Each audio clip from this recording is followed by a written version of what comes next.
প্রথমবার ওমর সানির যে গোপন কথা জানালেন মৌসুমী।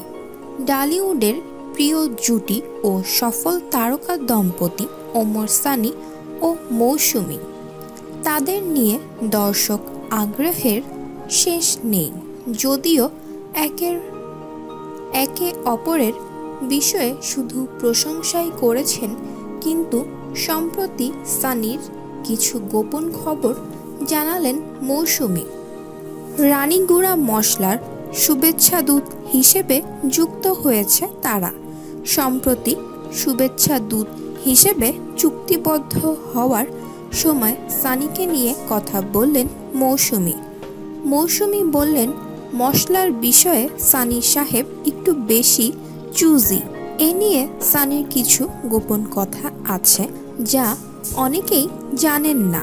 সে কিন্তু সবসময় গ্রাম থেকে মশলা নিয়ে আসে, নিজে পছন্দ করে কাঁচা মশলা নিয়ে আসে, তারপর এগুলো শুকিয়ে নিজে দোকানে নিয়ে যায় ভাঙানোর জন্য।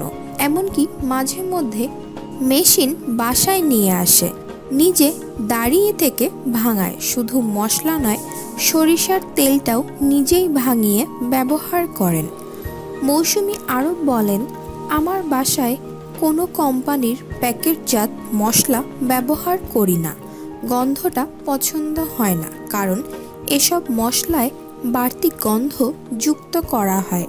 তবে এই কোম্পানির মালিক মোহাম্মদ বশির সাহেবের সঙ্গে যেদিন মিটিং হলো, সেদিন আমার কাছে মনে হয়েছে ভালো একটি পণ্য তারা বাজারে এনেছে এবং আমি চুক্তিবদ্ধ হওয়ার আগে এই পণ্যের গুণগত মান নিয়েও আমি জেনেছি। আশা করি এই পণ্য দিয়ে আপনারা বাসায় রান্না করতে পারবেন। ওমর সানি বলেন, খাবারের বিষয়টি একটু সেনসিটিভ, যে কারণে আমাদের হাতে ধরে যে পণ্যটি মানুষের কাছে পৌঁছাবে সেটি অবশ্যই ভালো মানের হতে হবে। আমি এই কোম্পানির মালিকের সঙ্গে কথা বলেছি, তিনিও এই বিষয়টি সিরিয়াস।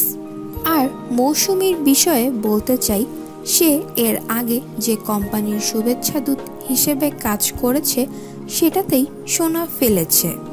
আশা করি এই মশলাও অনেক দ্রুত এগিয়ে যাবে।